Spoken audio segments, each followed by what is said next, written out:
habíamos dicho en la primera parte que existía este concepto de democracia protegida, ¿cierto? Y que no solamente era una cuestión institucional propia de la transición de los 90, 2000, 2010, 2017, 2018. A lo mejor ya no lo es hoy día institucionalmente a nivel macro de país, por el proceso nuevo que estamos viviendo desde el 2019 y que culminó o que pasó una nueva fase el fin de semana reciente. Pero en las escuelas vemos que muchas de estas ideas de democracia protegida o tutelada sigue con mucho vigor. ¿Mm? Entonces, para eso habíamos nombrado algunas cosas. Habíamos llegado hasta aquí, ¿cierto? Habíamos dicho que a qué se reducía principalmente la participación de los actores educativos en el sistema escolar, ¿cierto? Participación de estudiantes en centros de alumnos o asociación de estudiantes, ¿cierto? Participación de padres y apoderados acotadamente, por ejemplo, los padres y apoderados no definen el proyecto del colegio, sino más bien están ahí encargados de, por ejemplo, el centro de padres juntar plata para el colegio, ¿cierto? Una participación de los docentes también bastante restringida, a lo más a nivel de consejo, ¿cierto? Pero este consejo podríamos decir que las decisiones que se toman son exclusivamente del punto de vista académico escolar, pero no así, por ejemplo, de la orientación que puede tomar el colegio. Puede que sí, pero es muy raro. ¿Mm? O consejos escolares en Chile. Segunda cosa, mire, dice acá. Lo primero que, ¿dónde están las instancias de participación dentro de un sistema como de democracia protegida? Segundo, problemas no resueltos en la política de participación. Dice así, la participación que se realiza en las distintas organizaciones como centros de padres apoderados, centros de alumnos y centros de estudiantes, consolida un enfoque clientelista. ¿Saben lo que es el concepto de clientelismo, no? ¿Conocen qué significa ese término, ese concepto? ¿El clientelismo o no? Yo no, profe, pero imagino algo relacionado con clientes, algo así. Ya, por ahí va. Tiene que ver con un poco como con el cohecho también. Clientelismo, cohecho. El cohecho es una forma de clientelismo. El cohecho es cuando tú compras votos, por ejemplo. ¿Mm? El clientelismo en el fondo es suponer que te voy a ofrecer algo a cambio de. ¿Me entiendes? Entonces, se consolida un enfoque clientelista, ya que las organizaciones finalmente ejercen su participación en términos de gestionar recursos financieros para mejorar la escuela, a través de la postulación de proyectos a nivel comunal y ministerial, pero no en términos de reflexionar y proponer aspectos que permitan mejorar la educación en el contexto local. Por ejemplo, un acto de clientelismo, ya chiquillos, si ustedes se portan bien, los días viernes va a haber Jeans Day. ¿Se entiende? ¿No? O otra cosa, si usted viene al Jeans Day, usted tiene que pagar 500 pesos por haber usado, y eso se va a ir al centro de alumnos. ¿Me entiende? No sé si ustedes vivieron una experiencia más o menos así. ¿Eh? Entonces, la participación está vinculada, como les decía, a un intercambio. Y en este intercambio incluso hay plata. ¿Mm? No así, no hay un espacio para el debate, por ejemplo, de para dónde queremos que vaya nuestra escuela. ¿Eh? Debates, por ejemplo, de acuerdo a cuál es nuestro proyecto o los propósitos de nuestra convivencia escolar. ¿Mm? De eso hay bien poco. Dice, se afirma entonces un modelo de participación instrumental y simbólica, o sea, ¿cómo que participamos, pero en realidad no estamos participando en nada? O sí, participamos, pero estamos negando que hay un espacio de poder. La escuela es un espacio de poder, hay un espacio de micropolíticas, ¿ya? Espacios de poder, por ejemplo, entre profesores y estudiantes, entre estudiantes, ¿cierto? El bullying, por ejemplo, es una forma de ejercer poder de uno sobre otro, ¿ya? De mala manera, por supuesto, ¿ya? Entonces se afirma entonces un modelo de participación instrumental y simbólica que finalmente termina desmotivando a los integrantes de la comunidad escolar. Dicho de otro modo, esta cuestión no sirve para nada, o para muy poco. Salvo cuando yo tengo un interés, y ahí aparece el clientelismo, quiero resolverlo y hago un poco de ruido, me muevo y me entregan algo a cambio. Por ejemplo, las radios en los recreos. No sé si ustedes tuvieron radio en el recreo, en su colegio. Sí, ¿Funcionaban las profe, radios? yo sí, Ya. por parte del centro de alumnos. ¿Y cuáles eran las reglas para que funcionara la radio? Regla en sí no era mucho, o sea, se preguntaba a los estudiantes que como dijeran canciones de todo tipo, o sea, la única regla puede haber sido que no eran canciones tan obscenas y la ¿Ya? otra que de todo tipo, no solamente reggaetón, por ejemplo. Ya. Pero nosotros éramos como que hicimos que al final la comunidad en sí eligiera las canciones, podía ir y siempre iba a haber alguien y decía, oye, ¿puedes poner esta canción? Y se ponía. Ya. Y incluso motivó mucho como el espíritu en sí de la escuela, que después se dejó como todos los viernes en los recreos se podía escuchar música en los parlantes del colegio. O sea, que toda la comunidad en sí escuchara. Ya. Pero eso. Muchas gracias, Noemi. Y las radios, cuando uno escucha el concepto de radio, por ejemplo, yo cuando prendo la radio aquí en mi casa, las radios no solamente ponen música, también hablan. ¿Ustedes tenían derecho a hablar en la radio? ¿A poner un mensaje en la radio? ¿Noemi? ¿O era solo música? No, o sea, lo máximo que aparte de música podían ser avisos, como recordando el Gin Day o alguna actividad importante, a veces se decían cosas a beneficio, también se recordaban, si habían como pruebas, por ejemplo, también eran como pequeños avisos que se podían dar. Claro. Como un aviso Pero, económico en el fondo, ¿no? Así claro, como, la claro, cosa es que había que tener perso para decir los avisos, pero igual habían claro. compañeros que apañaban y en verdad fue un muy buen proyecto y ojalá es que todavía siga, en verdad no sé si seguirá, pero muy bueno.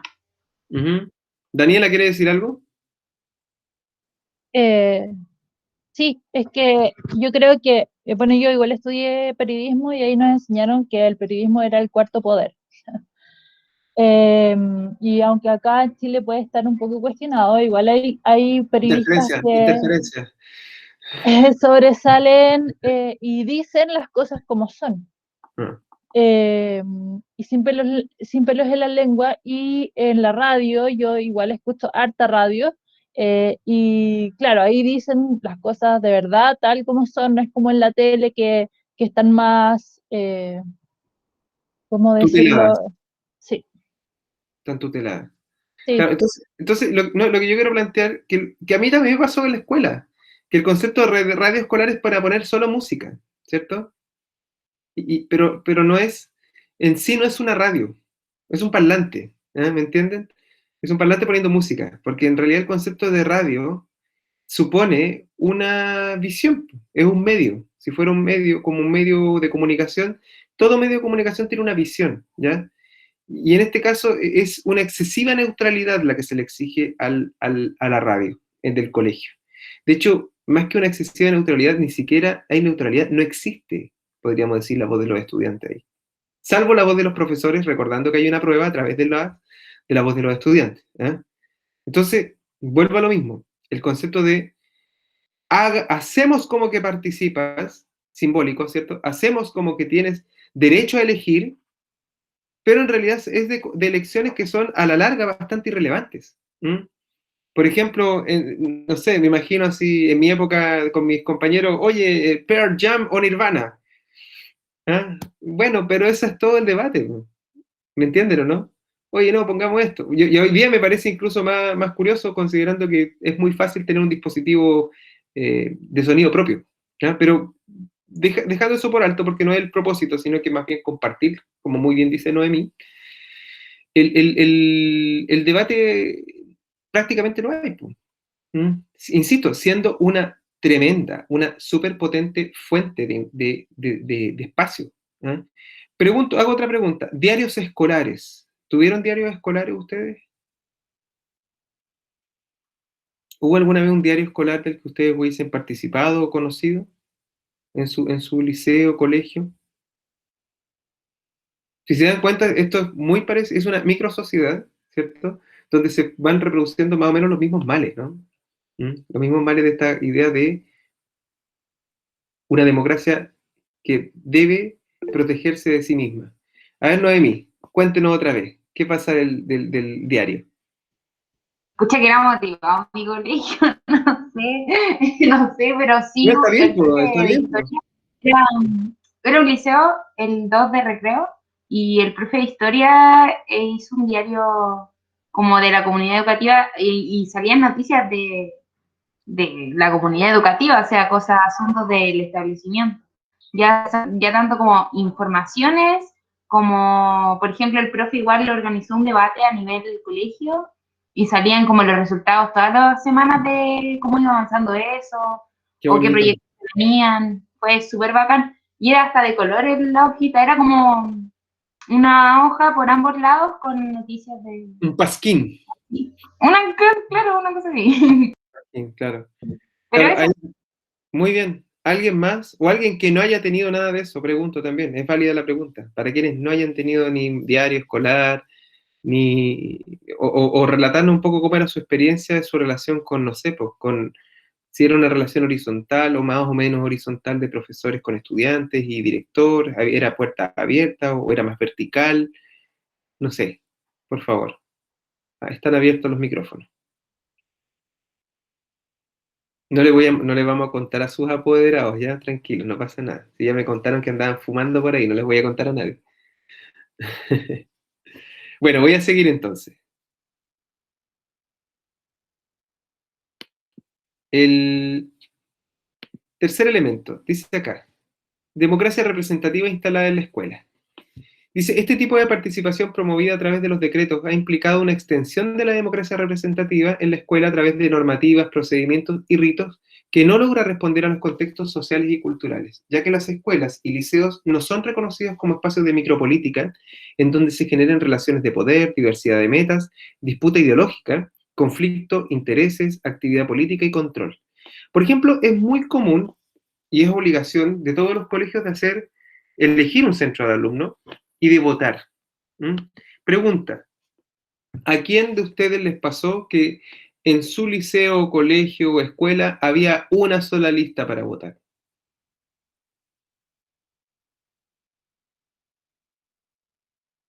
No habían dos listas, no alcanzábamos a dos listas, había una sola lista.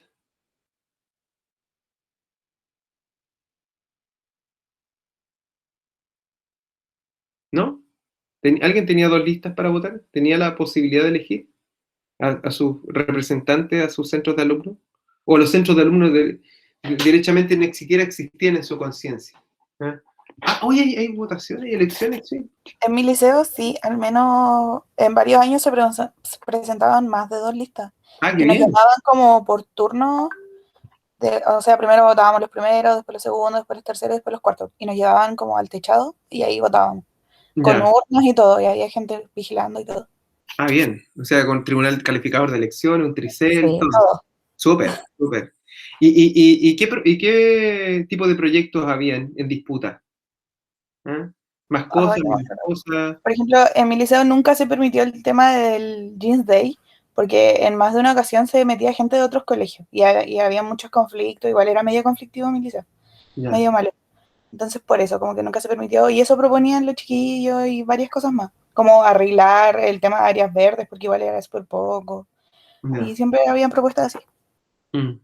Pero eran propuestas más bien de orden material más que ideológico, ¿no?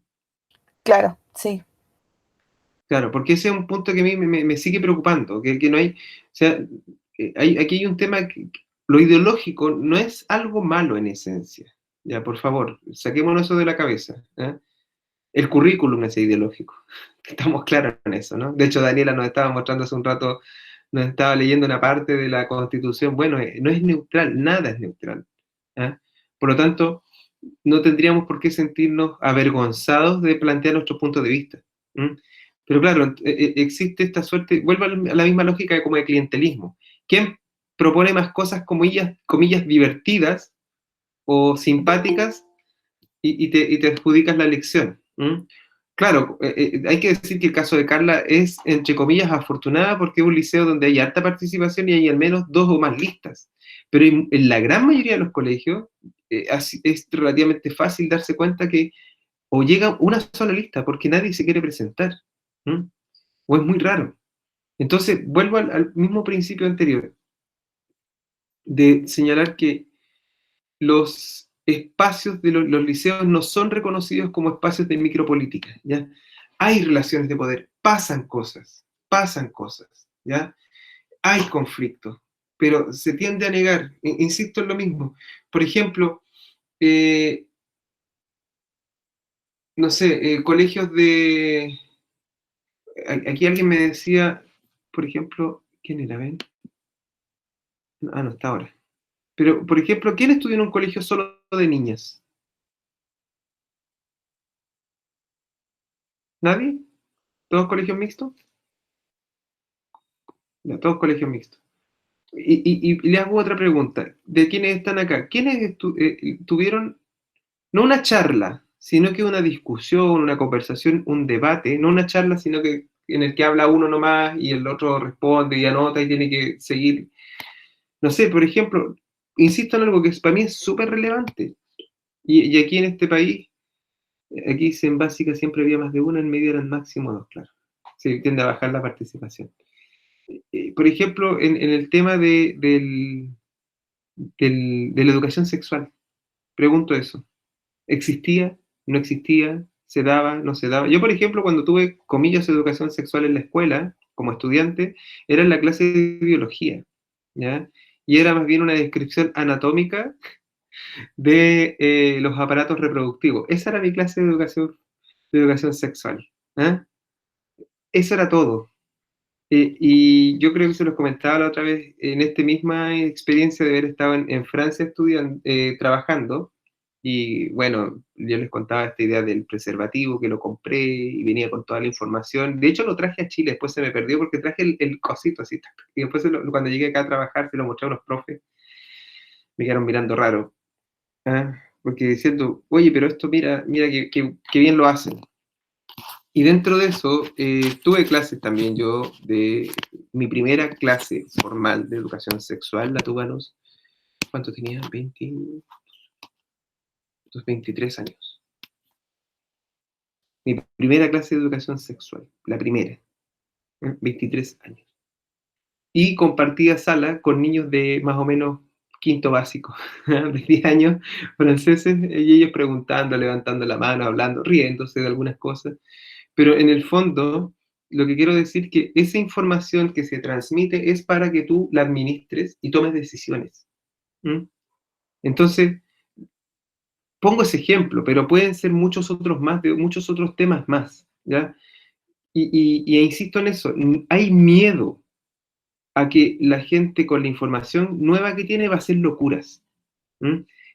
Es una visión bastante apatronada, por decirlo así, colonial, muy apatronada de está en una situación distinta de poder, por lo tanto no lo van a saber administrar. ¿Eh? Y tal vez no lo saben administrar porque precisamente les falta información.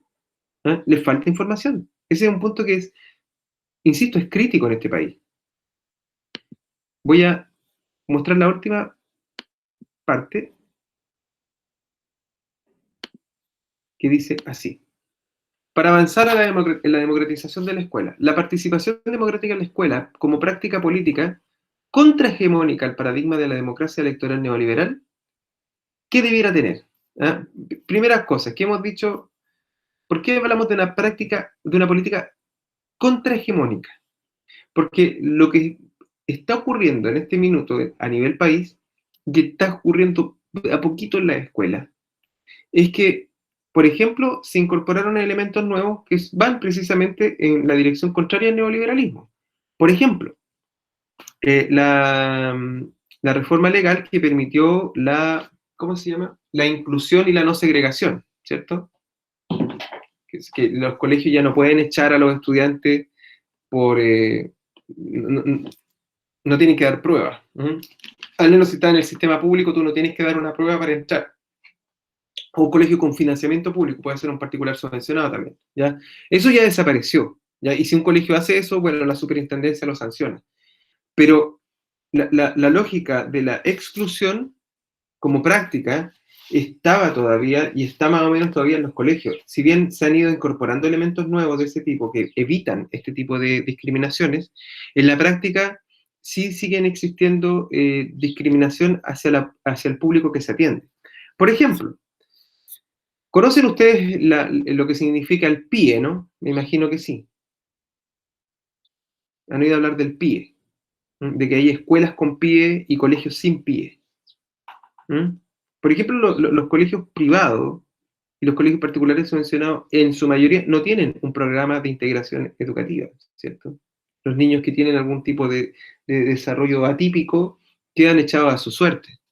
Conozco muy de cerca experiencias donde, no sé, un niño con trastorno de déficit atencional es un problema, se le acosa continuamente a través de anotaciones negativas continuamente en el sistema particular subvencionado hasta que finalmente se le invita a irse, para no decir que lo echan, o lo presionan tanto las condicionalidades, ¿ah? Por dar un ejemplo. Pero cosa contraria ocurre en el sistema público, donde a pesar de todas las dificultades, existe al menos la voluntad de acompañar a ese estudiante en el espacio que es la escuela. Y eso, insisto, tiene que ver con una lógica también de corte neoliberal. ¿Eh? El CIMSE, por ejemplo, a ustedes no sé si les pasó, los compañeros que le iba relativamente mal, este día de CIMSE, por favor, no vengan. O si a ustedes les va bien en el CIMSE, les vamos a regalar un 7 para el próximo año, o les vamos a regalar una torta. Pregunto, no sé si a ustedes les pasó algo así, si fueron testigos de esa situación, por ejemplo. Para el CIMSE de segundo medio, una profesora nos ofreció anotaciones positivas a todos si nos quedábamos hasta el final de la prueba, onda todo el tiempo posible. Ya. ¿Y alguien, y ustedes vieron o fueron testigos de compañeros los que les dijeron que no fueran un día X a la clase porque había CIMSE? Sí, también a los que eran como con notas más bajas les dijeron que no fueran. Yo en ese momento sentí envidia por mis compañeros, porque la suertecita, no tenés que venir a clase, y nosotros mientras dando una prueba, pero después, con el paso del tiempo, lo miro y digo, es horroroso lo que hacen, es una práctica casi eugenésica, ¿sabes lo que es la eugenesia, no? Lo voy a escribir acá, eugenesia, búsquenlo por internet, ¿qué es la eugenesia? O lo buscamos todos.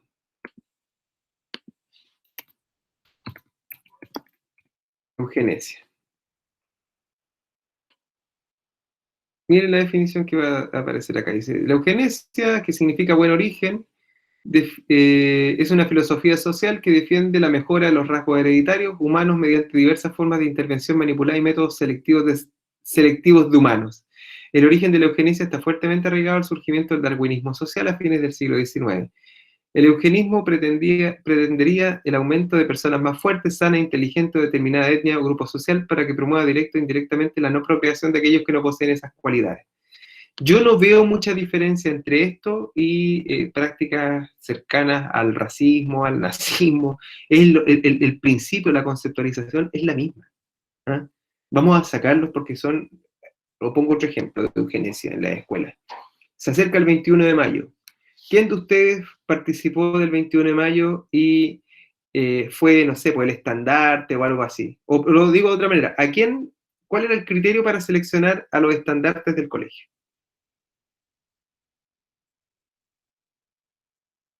¿Ustedes desfilaban o no? A mí me obligaron hasta el cansancio a desfilar.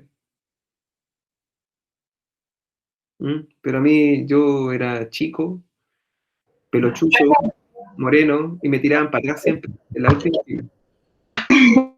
Profe, yo me acuerdo que el que llevaba la bandera y el estandarte del colegio tenían que ser altos. Ya.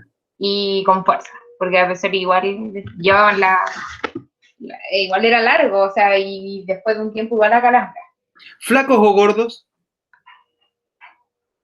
O sea, yo si la pienso, no, flacos se podría hacer. No, pero recuerden, hagan no recuerdo haber tenido memoria. Aquí la María Elena está y dice por comportamiento. Muy bien, muy bien. O sea, representar los valores del colegio por comportamiento. Al menos en mi colegio, yo me acuerdo muy bien, yo era un muy buen alumno, pero era muy chico. Medio negro, pelo chuzo, bueno, todavía, ¿no?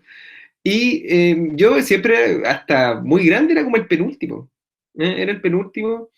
Y había una suerte bien curiosa, o sea, en un país de morenos como Chile, siempre los estandartes eran blancos. Y lo digo hasta con una dosis de resentimiento. No. No, pero era curioso. Entonces me sentía casi como la fruta de la feria, donde así ponen los duraznos machucados para atrás y ponen los bonitos adelante. Yo creo que en el fondo el principio era el mismo. Ahora, todavía me sigo preguntando cuál es la intención, el propósito, la finalidad de hacer desfilar a la gente, pero la cuestión es que ocurre. Y si nosotros no estuviéramos en pandemia, el desfile también forma parte de esta suerte como de coreografía de posicionamiento de marca. ¿Mm? Es una instancia única, podríamos decir, para posicionar la marca del colegio, insisto, marca desde el punto de vista muy comercial, la marca del colegio dentro de la comunidad donde se está haciendo el desfile. El tema de la presentación, ¿cierto? Guantes blancos muchas veces, buena presencia, ordenaditos como nunca, pero no es, al que menos importa, y esto es bien triste decir, el que menos importa en el desfile es Arturo Prat, o el motivo por el cual se hace el desfile. Es hay una lógica comercial detrás de esto. No sé si ustedes están de acuerdo conmigo o no. Por favor, ¿cómo lo ven ustedes?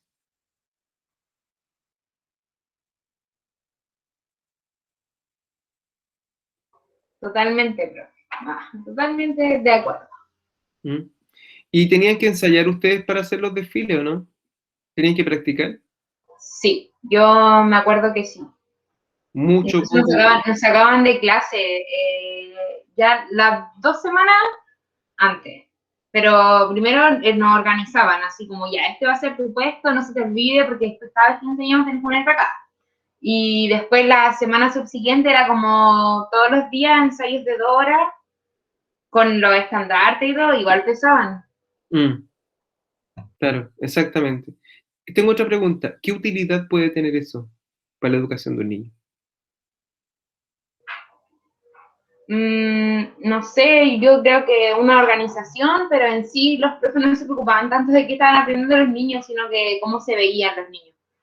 Cómo se veía bien o se veía mal, o ese niño está bien o está mal. Yo igual analizaba lo que hacían los profes y en verdad te clasificaban como por tu aspecto y también por responsabilidad, por comportamiento, como dice la María Elena, como que eran bastante selectores porque al final iban a dar ellos como a representar al colegio frente a autoridades de la ciudad en sí y querían como resaltar. Entonces igual, no sé, pero eso, no, no sé qué más decir. No, está bien, está bien, está muy bien, muy bien, muy bien. ¿Alguien más, por favor? ¿Qué les parece esta experiencia del desfile? El desfile, cuando ustedes desfilaban, de tener que suspender las clases para practicar. ¿Le ven un propósito a eso? Que yo creo que lo tiene, ¿eh? Yo creo que lo tiene. No sé cuál, no sé si nos gusta o no nos gusta, pero tiene un propósito.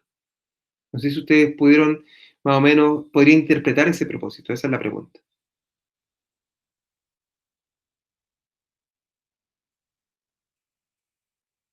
¿No? ¿No desfilaron? ¿Alguien más? María Elena Stay, ¿usted desfilaba o no?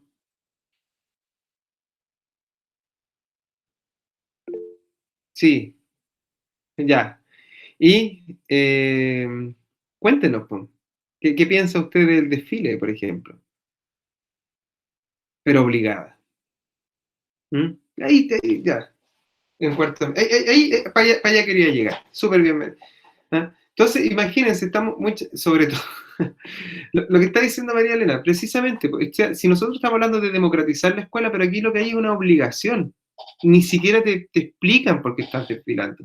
¿Ya? Es una cuestión. Yo no sé si esto del desfile va a seguir existiendo en este país. Yo lo digo sinceramente, espero que no. No tiene ningún sentido con la cantidad de horas y minutos que se pierden haciendo clase en este país, porque hay profesores también bien buenos para sacar la vuelta. No todos, por supuesto, pero eso ocurre. También me pregunto, ¿cómo es posible que por lo menos 1 o 2 semanas te interrumpan la clase? ¿Ya? Por ejemplo, no solamente que no es que vamos a trabajar con un curso, entonces vamos a sacar al quinto, pero al sexto lo vamos a dejar en clase. Claro, el sexto está en clase, pero escuchando y todas las marchas, ¿cierto? Y los gritos de los profes. En el fondo no aprende nadie, no hay ni una posibilidad de nada. En mi liceo preguntaban quiénes querían ir y que le iban a colocar una anotación positiva. Con clientelismo, vuelvo a lo mismo, aquí está el foco del clientelismo. Y aquí, si se dan cuenta, uno de las instancias más participativas de los estudiantes es la marcha, ¿cierto? El desfile, cuando están obligados a marchar. ¿Mm? Bueno, Muy bien, muchas gracias por lo que ustedes acaban de señalar. Bueno, a continuación, yo quiero compartir con ustedes un video que tal vez habrán visto en otras asignaturas, pero el propósito de acá es otro, ¿ya? Han oído hablar de la Escuela Carol Cardenal de Cracovia, ¿cierto? Donde dice primero está la persona, luego el estudiante. Y aquí hay un videoclip que vamos a presentar y vamos a responder a estas 3 preguntas, ¿ya? Estas 3 preguntas que están aquí a disposición de ustedes, no es necesario que las respondamos hoy. Hoy día vamos a ver el video, pero esas preguntas quiero sí que las traigan respondidas, por favor, para la próxima semana, porque yo voy a hacer una suerte de enjuague o de arreglo para que no se tengan que empezar a llevar más trabajo para la casa porque están muertos de pegas. ¿Ah? Entonces, vamos a empezar a trabajar aquí a nivel local y resolver en la clase nuestras actividades. Entonces, habían dos evaluaciones muy chiquititas comprometidas de por medio, pero yo los voy a fusionar en una para hacerlo la próxima clase. ¿Y qué necesito para eso? Presten mucha atención. Que resuelvan estas preguntas, que hayan podido ver la película que yo les dejé. No sé si la vieron o no. Me imagino que no. Esta película que está acá, se las voy a mostrar. Esta que se llama Mi Mejor Enemigo. ¿Esa de ahí? ¿La han visto o no la han visto todavía? ¿Está el link? Yo no la he visto, profe, pero la voy a ver el fin de semana. Cuando salga de la prueba. Ya, vean la película, hagan anotaciones de las cosas que les parecen relevantes, resuelvan este cuestionario y échenle nuevamente una mirada a la institucionalidad del sistema político chileno. ¿Se acuerda que vimos hace unas clases atrás cómo eran el concepto de república, el concepto de democracia, la división de los poderes? Ya, en el fondo, para ver cómo se traslapa una institucionalidad que parece que va más avanzada, como es el cambio social que estamos viendo en Chile, pero la escuela se nos está quedando atrás, se nos está quedando súper atrás. ¿Cuál es mi temor de todo esto? Que los estudiantes, que hoy día además están en pandemia y que no han ejercido su rol social, ¿cierto? No han tenido una interacción social como la que conocíamos antes de la pandemia, estén muy huérfanos desde el punto de vista de su desarrollo democrático, ¿ya? No vaya a hacer cosa, y aquí lo pongo como una hipótesis, pero es muy posible, por cierto, que a lo mejor esta cuestión termine mal. Puede ser que también termine mal, ¿ya? Y que volvamos al colegio y vamos a tener una situación de efervescencia súper fuerte, donde no hemos mediado los principios de democracia, de respeto, y puede ser que volvamos a tener una situación compleja como la que tuvimos el 19 de octubre. Yo espero o creo que no, pero nada está dicho en la vida. Entonces, hay una generación que tiene un déficit en todas las asignaturas. La priorización curricular, de eso estamos súper claros, hace lo que puede. Imagínense en formación ciudadana, no hay nada. ¿Ah? Si lo poco y nada que había era por el contacto voluntario e involuntario del quehacer social, eso hoy día desapareció. ¿Ah? Entonces, volver a relacionarnos y en esta articulación, no solamente con nuestros compañeros de curso, sino que también nosotros como ciudadanos de un país, ahí yo veo un déficit que viene súper grande. ¿Ah? Hay populismos que están acechando, no solamente de derecha, también en la izquierda. Y muchos de nuestros jóvenes en un par de años ya van a estar votando. Eso no se nos puede olvidar. Si usted mira para atrás, muchos de ustedes a lo mejor es su primera o segunda elección y veía esta cuestión como súper lejana y ahora ya está votando, a algunos les tocó incluso ser vocal de mesa. ¿Ya? Entonces, incluso hay gente que me contaba en el otro paralelo que no había ido a votar el sábado porque tenía miedo de que se robaran los votos el sábado y por eso prefirió votar el domingo. Y yo les decía, pero es que el sistema electoral chileno es una joyita, funciona muy bien, funciona muy, muy bien. Pero claro, en algún momento hubo un candidatillo que dijo que los votos venían marcados en la última elección presidencial. Y hay gente que se lo creyó. Claro, no, claro que los militares se van a robar los votos. No, es que eso no va a no hay cómo pase, no hay cómo. O sea, hablar, a lo mejor ya, supongamos que pasa en un local de votación, pero hablar de fraude no había cómo. Pero tiene que ver precisamente con que nosotros, miren, fíjense, en el simple caso de lo que pasó en Estados Unidos, tuvimos una semana esperando conocer los resultados de si había ganado Trump o había ganado Biden. Nosotros aquí en una hora, a las 6 se cerraron las votaciones, a las 7 ya teníamos más o menos el panorama claro de lo que estaba pasando. Y a las 8 o 9 ya teníamos ganadores. ¿ya? Entonces, eso también pasa por una educación con el saber hacer en la escuela misma. ¿Mm? La escuela misma haciendo las votaciones, pero no solamente yo como votante, sino que también yo organizando una votación, o conformando un tribunal electoral de elecciones o tricel, ¿ya? Todo eso forma parte de la votación. ¿Qué ocurre muchas veces? Que las votaciones, a diferencia de lo que decía aquí una compañera, que ellos organizaban todo, hay muchas veces que se hacen votaciones que lo organizan los profes, lo organiza la escuela, o a lo más el centro de alumnos, y el estudiante a lo más se limita a votar. ¿Ah? Daniela, sí. Profe, una pregunta es que, eh, ¿por qué es así este sistema? O sea, ¿por qué es tan ideal? Me refiero a diferencia de otros, o por ejemplo, otros países, o no sé, en la educación. ¿Me entiende la pregunta? Como, ¿por qué el proceso electoral es Pero, una pero me faltó el joyita? adjetivo. ¿Por qué es tan ¿Cuáles son las características para que sea ideal? Primero que es en papel. Primero que es en papel. Y eso es una tremenda garantía. No es electrónico. ¿Mm? Entonces tú, no, no sé, todos fueron a votar el fin de semana, casi todos, para explicarle o describirle el proceso. Primero tú vas a votar, vas con tu carnet, y tienes que ir única y exclusivamente a un local de votación. No puedes votar en cualquier parte como ocurre en otras partes del mundo. ¿Y eso por qué es importante? Porque muchas veces puede darse la duplicidad o dos, tres o cuatro veces que vota la misma persona. Ese es un principio básico, una persona un voto. Eso ya se cumple. Cuando usted terminó de votar, no sé si recordará que el sábado o el domingo, usted tuvo que firmar una casilla. Y esa casilla tenía su nombre y su apellido esperándolo con el RUT. ¿Se acuerda, no? Sí, Ya. así es. Eso es un elemento de garantía fundamental. Además de ello, los, los, los votos tienen un folio, ¿eh? Que le dijo el vocal de mesa, esto no lo vaya a pegar, déjelo afuera, ¿cierto? Y solamente no le vaya a pasar la lengua tampoco al sticker. ¿Ah? Sí. Y usted pone el sticker, pero el folio queda afuera, entonces ellos cortan el folio y con eso ellos saben cuántos votos se están realizando, pero no saben de quién es el voto, por eso se corta. ¿Eh? Por lo tanto, tú tienes un control cuantitativo todo el tiempo. ¿Mm? Puedes contar la cantidad de firmas y te va a coincidir la cantidad de firmas con la cantidad de votos, ¿ya? Incluso sea nulo, blanco, da lo mismo, pero están los votos. Y si llega eventualmente una persona a votar y dice, oiga, yo vengo a votar y ve que está firmado en su lugar, usted inmediatamente identifica o es un error o es suplantación, ¿ya? Pero es muy raro que eso pase. ¿Eh? Entonces, imagínense lo que decían, ¿no? Que se van a robar los votos. ¿Y cómo van a saber qué voto es de quién? ¿Ah? No sé, pues yo soy de derecha y me quiero robar los votos, de aquí me robo todos los votos y resulta que la mitad de los votos le ha ido súper bien a mi candidato de derecha aquí. O lo inverso, soy de izquierda y quiero robarme los votos porque aquí votan los de derecha y resulta que la votación favorecía a mi candidato. Es imposible. ¿Mm? Entonces, piensen en este tema electrónico también.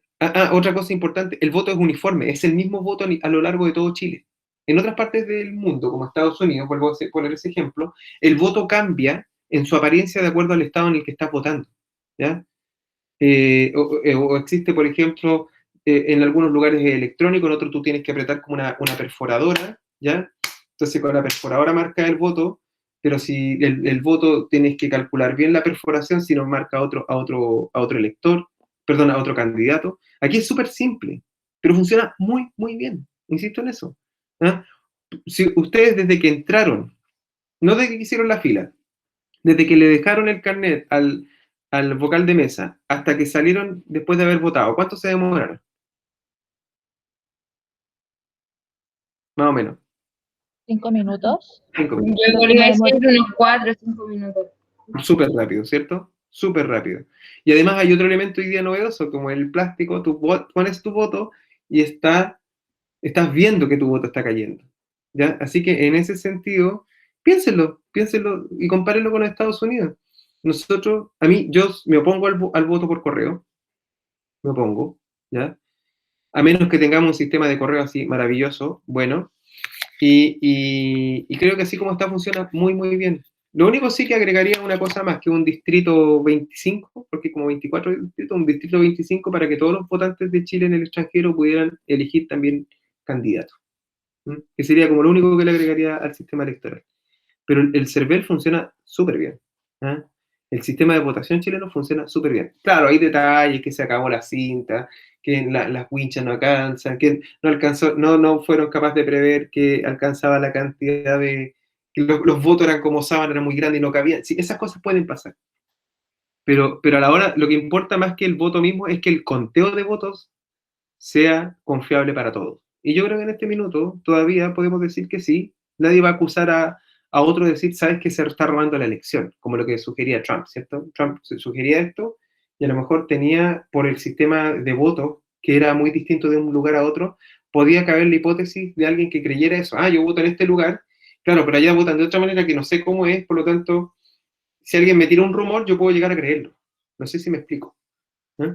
Por eso es re importante cuidar el sistema e insisto, yo me niego al voto electrónico.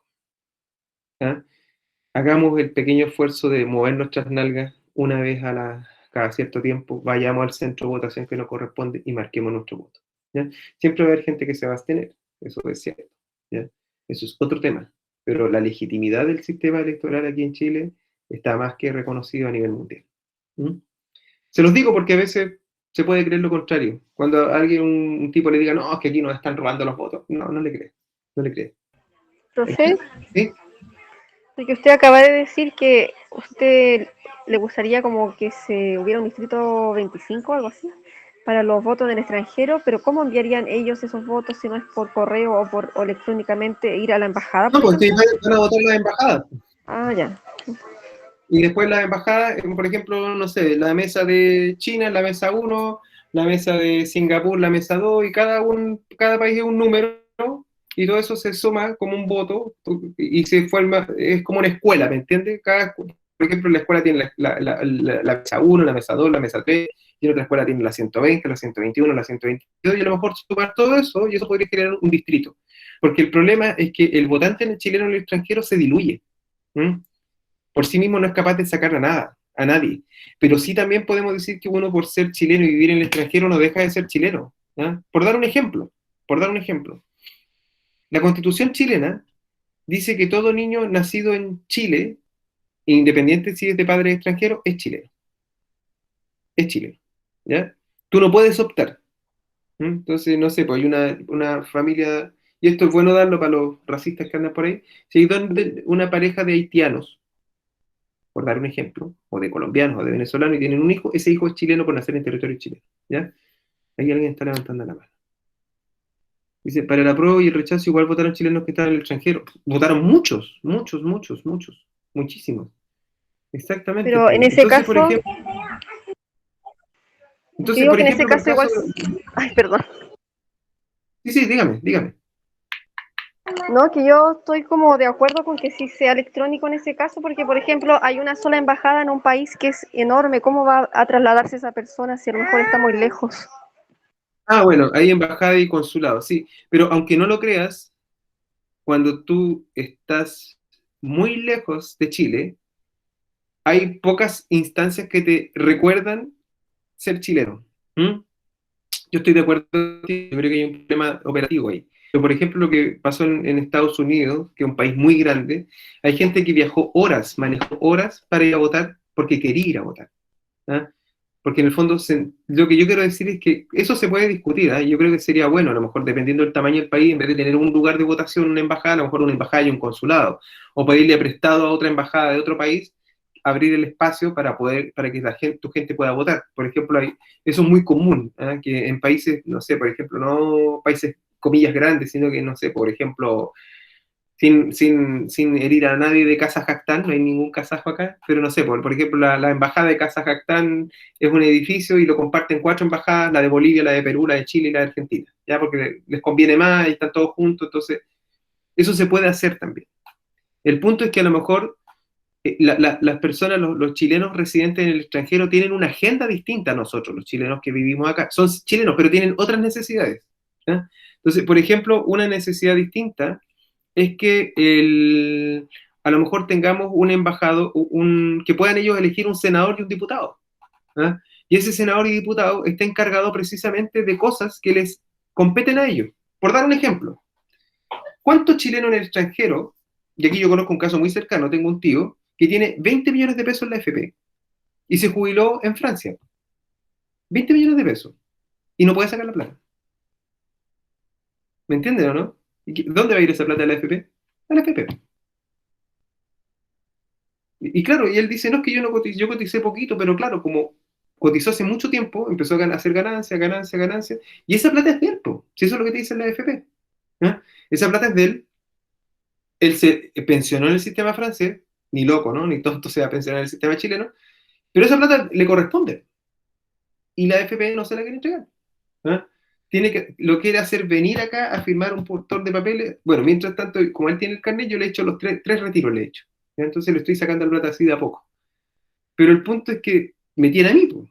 Si no tuviera alguien acá, como se dice en buen chileno, topón para adentro, ¿no? O sea, la plata desaparece. Por dar un ejemplo. Otro ejemplo, ejemplos que tienen que ver con el tema de la afiliación. ¿Mm? Por ejemplo, un chileno o chilena que tiene un hijo con un extranjero en el extranjero, ¿cómo lo hace para que su hijo tenga doble nacionalidad? ¿Se entiende, no? Entonces, y esto pues, saliendo un poquito de lo que estábamos hablando originalmente, pero creo que es necesario hacer un distrito para chilenos en el extranjero.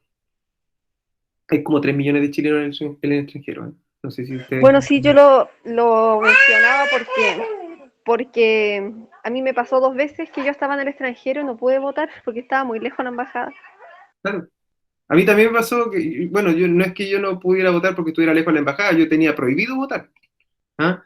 De hecho, esto de poder votar en el extranjero es relativamente nuevo, se aprobó hace muy poco tiempo, hace 4 años, no más. ¿Ah? De hecho, hasta hace poco los chilenos en el extranjero no eran ciudadanos chilenos porque la ciudadanía se ejerce a través del voto también. Entonces, vuelta a lo mismo. ¿Por qué no se permitía que los chilenos en el extranjero pudieran votar? Nuevamente la Constitución del 80, nuevamente el contexto de la Guerra Fría, porque podían ser una suerte como de infiltrados que estaban ahí, no sé, las paranoias de la Guerra Fría. Entonces los chilenos no los dejaban votar. Bien, entonces vamos a dejar más o menos hasta aquí porque se nos acabó el tiempo. Les voy a pedir que hagan lo siguiente entonces, tarea para la casa. Son hartas tareas. La primera es terminar de ver esto. ¿Dónde está? ¿Dónde está?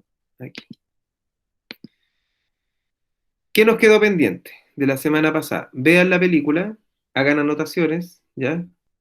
Y lo que más me interesa que hagan, las anotaciones que vayan a hacer, háganlas pensando en cómo funciona el sistema estadounidense para resolver conflictos. ¿Ya? Esa es la principal pregunta. ¿Qué instituciones, qué instancias existen para resolver conflictos? ¿Ya? La segunda parte, aquí me pregunta, alguien me dice, profe, estaba revisando el link de la película y me salió error al abrirlo. Lo voy a abrir de nuevo, así que eventualmente, a mí, yo lo he abierto de todos los dispositivos y no tengo problema. Lo voy a revisar de nuevo. Si tuviera un problema, modifico el link porque tengo otros 2 o 3 lugares donde poder verlo. Lamentablemente no está disponible para verlo de otra manera, pero lo voy a mirar. Muchas gracias por la advertencia. Ya, entonces, eso es lo primero, o dentro de las primeras cosas. Y además de eso, lo que hoy día hablamos, ¿cierto? Hay unas preguntas sobre la Escuela Carol Cardenal de Cracovia, que son las 3 que le mostré, y vean este video que está acá, ¿ya? Y las preguntas son las mismas que aquí se están viendo. ¿Qué interpretación tiene de la participación y la democracia en la comunidad de la Escuela Carol Cardenal de Cracovia? ¿Cómo la institución ha roto la relación con la lógica neoliberal de la selección en una de las comunas más pobres de Chile? ¿Y qué impacto tiene el proyecto de la Escuela Carol Cardenal de Cracovia en la formación de un ciudadano integral? ¿Cree que es una propuesta transferible a otras realidades? Esta para mí es más importante, esta segunda pregunta, que la primera. ¿Ya? Entonces, en grupos, parejas, como a ustedes les sea más conveniente, bueno, la película véala solito, ¿cierto? Con unas cabritas por ahí si quieren, un cuaderno y anote. Insisto, fíjese en cómo tratan de resolver el conflicto, que tienen una institucionalidad distinta, que hay cosas que a lo mejor ellos tienen y nosotros no tenemos. Eso, por favor, prestenle mucha atención. Segundo, las preguntas y del video, después de ver el video del Cardenal de Cracovia, que está disponible en el aula virtual. Y tercero, vuelvan a revisar, por favor, la institucionalidad chilena, ¿cierto? ¿Se acuerdan de la institución, el concepto de democracia que está un poquito más arriba? Y que también yo había dejado unas preguntas ahí abiertas porque vamos a trabajar una suerte de estudio de caso. Eso es lo que vamos a hacer para la próxima clase, ¿ya? Pero para mí es súper importante también que vuelvan a ver el video, que vean la película, porque ahí ustedes van a tener una mirada distinta de cómo pueden resolver las cosas. Eso pues, jóvenes, señoritas y caballeros. Si alguien me quiere inscribir para coordinar una reunión para más ratito, para la cápsula, me avisa por mi WhatsApp y yo me conecto de inmediato, ¿ok? Pero no sean tímidos, yo feliz de ayudarles. Ya pues, voy a dejar aquí entonces, hasta aquí. Muchas gracias por su Ya, participación. gracias, que Y esté bien. insisto, hagan todo eso para que la próxima semana, cuando nos veamos, solamente estemos trabajando directamente aquí en la clase, ustedes resolviendo, yo me quedo aquí conectado, se van ustedes, vuelven, se conectan para hacer preguntas, y con eso no se tienen que llevar después pega para la casa. ¿Ya? Eso es lo que me importa mucho, descongestionarlo, porque sé que están súper congestionados de pega. ¿Ya? Ya, Ahora sí, profe. me despido. Cuídense. Que estén muy, muy bien. Chao, chao. Chao, profe. Que estén bien.